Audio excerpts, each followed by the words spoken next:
Most people think diversification means owning 30 stocks. That's not diversification. That's a closet index fund with extra steps.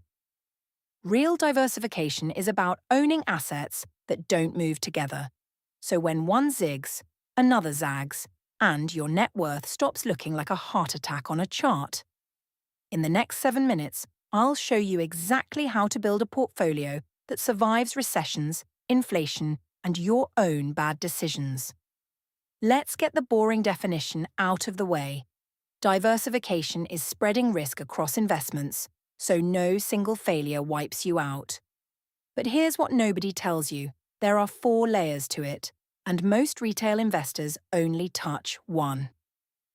Layer 1. Asset class diversification. This is the big one. Stocks, bonds, real estate, commodities, and cash equivalents.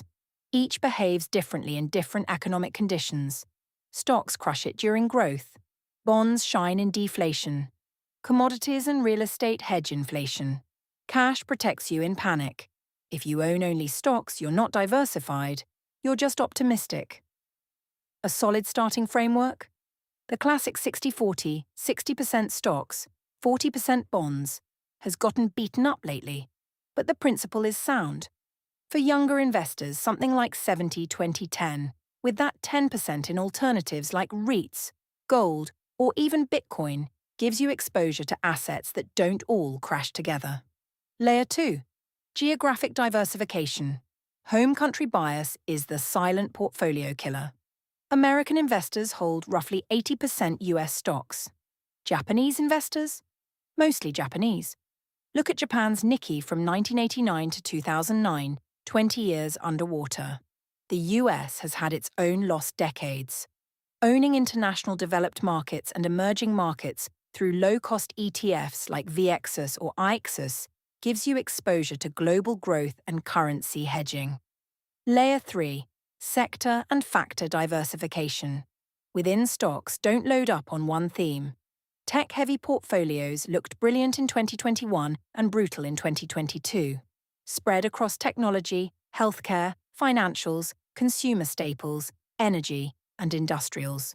Better yet, tilt toward proven factors: value, quality, small cap, and momentum. Academic research backs these. A simple total market index fund plus a small cap value tilt is more sophisticated than 90% of advisor portfolios. Layer 4.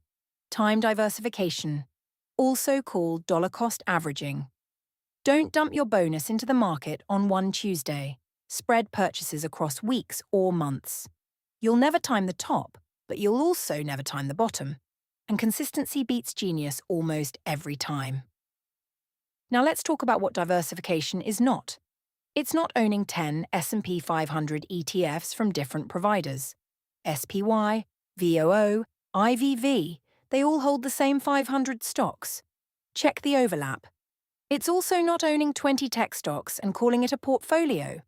Apple, Microsoft, Google, and Meta will tank together when rates rise. I promise you. Here's a concrete model portfolio for someone in their 30s with moderate risk tolerance.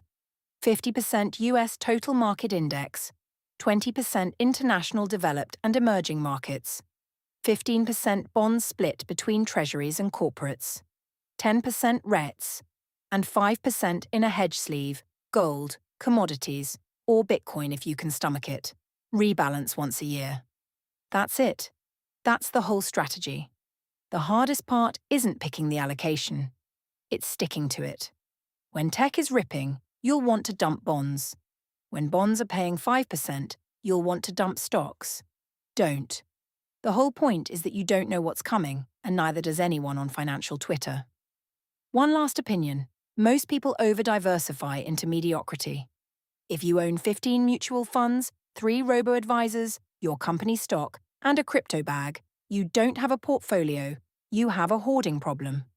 Simple beats complex. 3 to 7 well-chosen funds will outperform a 30-position mess after fees and taxes every single time. If this saved you from making a 6-figure mistake, smash subscribe. It actually helps the channel more than you think. Next up, I'm breaking down the exact tax loss harvesting strategy that legally saves high earners 5 figures a year.